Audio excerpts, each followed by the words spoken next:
আসসালামু আলাইকুম ব্যারিস্টার হাসান। ওয়ালাইকুম আসসালাম। 24 জুন 2025-এ ইমিগ্রেশন রুলসের উপর একটি পরিবর্তন পাবলিশ করা হয়েছে। সেখানে যারা চিলড্রেন আছে এবং ইয়াং এজে যারা আছে তাদেরকে নিয়ে একটি পজিটিভ পরিবর্তনের কথা বলা হয়েছে। সেই সম্পর্কে যদি আপনি আমাদেরকে একটু বিস্তারিত জানাতেন। ওয়ালাইকুম আসসালাম। 24th of June 2025-এ চেঞ্জেস টু দ্য ইমিগ্রেশন রুলসের উপরে যে আহ, যে পাবলিকেশন হয়েছে এবং যে পাবলিশ হয়েছে সেটা মূলত 27 পেজেস এবং সেখানে অ্যাডিশনাল 8 পেজেস আছে যেটা মেমোরেন্ডামের এক্সপ্লেনেশন দেওয়া হয়েছে। তো সেখানে অনেকগুলো চেঞ্জের ভিতরে একটি পজিটিভ চেঞ্জ আমরা দেখতে পেয়েছি। সেটা হচ্ছে যে 7 ইয়ার্স রুলস যেগুলো চিলড্রেনদের ক্ষেত্রে এবং যে হাফ লাইফ যে টেস্ট যেটা বিটুইন 18 and 25 যে ইয়াং অ্যাডাল্ট আছে তাদের ক্ষেত্রে। এখন আমি আসি যে পরিবর্তনটা আসলে কি হলো এবং এটা কবে থেকে ইমপ্লিকেশন হবে। এই পরিবর্তনটা ইমপ্লিকেশন হবে 28 জুলাই 2025 থেকে। কিন্তু এতে রেট্রোস্পেক্টিক্যালি মানে এর আগে যারা গ্রান্টেড হয়েছে তাদের ক্ষেত্রেও এই একই আহ, আহ, এই রুলসটা তাদের জন্য অ্যাপ্লিকেবল হবে।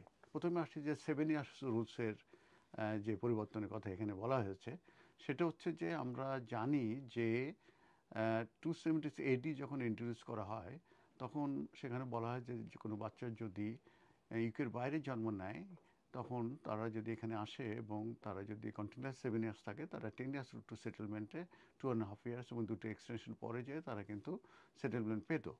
সেটার কিন্তু একটা পরিবর্তন আসে, সেটা হচ্ছে 20th of June 2022-তে এবং 276 AD এটা কিন্তু রিপ্লেসড হয়ে যায় এবং সেখানে নতুন অ্যাপেন্ডিক্স প্রাইভেট লাইফ ইন্ট্রোডিউস করা হয় এবং সেখানে বলা হয় যে যেসব বাচ্চারা এখানে জন্ম নিয়েছে তারা স্ট্রেট ওয়ে তারা সেটেলমেন্ট পাবে এবং যারা আম, বাইরে জন্ম নিয়েছে তারা যদি 7 ইয়ার্স কন্টিনিউয়াসলি ইউকেতে থাকে এবং যদি তারা 20th of June 2022 এর পরে যদি অ্যাপ্লিকেশন করে তাহলে তাদেরকে 10 ইয়ার্স টু সেটেলমেন্ট দেওয়া হলেও তারা 5 ইয়ার্স কমপ্লিট করার পরেও তারা কিন্তু সেটেলমেন্ট পাবে।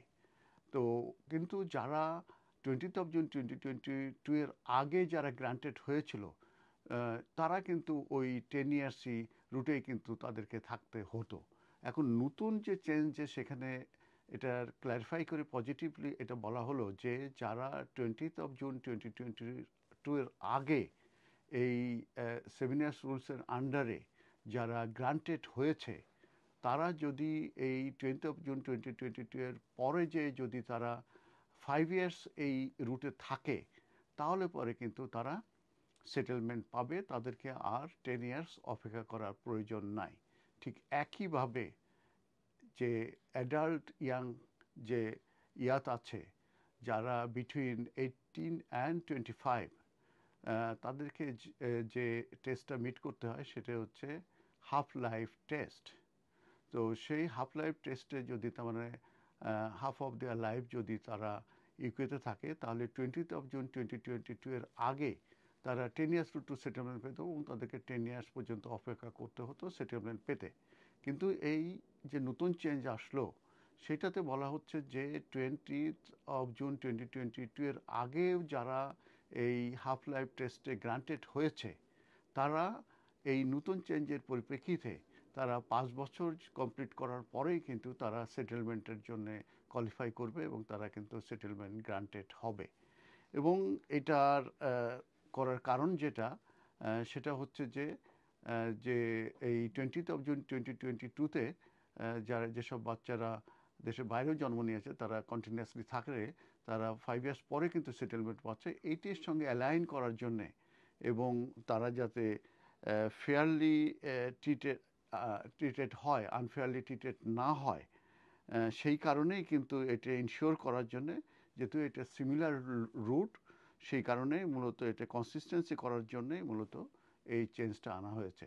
আমি ইন কনক্লুশনে যেটা বলি সেটা হচ্ছে যে 20th of June 2022 এর আগে যেসব বাচ্চারা এদেশে আসার পরে কন্টিনিউয়াস 7 ইয়ার্স পর 7 ইয়ার্স কমপ্লিট করার পরে যে তারা যখন 10 ইয়ার্স টু সেটেলমেন্ট পেয়েছে তারা এই এই চেঞ্জের পরে যেটা 20th of April July 2025 5A applicable হবে, তারাও কিন্তু 5 ইয়ার্স যদি কমপ্লিট করে ফেলে এর ভিতরে, তাহলে তারা সেটেলমেন্ট পাবে। ধন্যবাদ।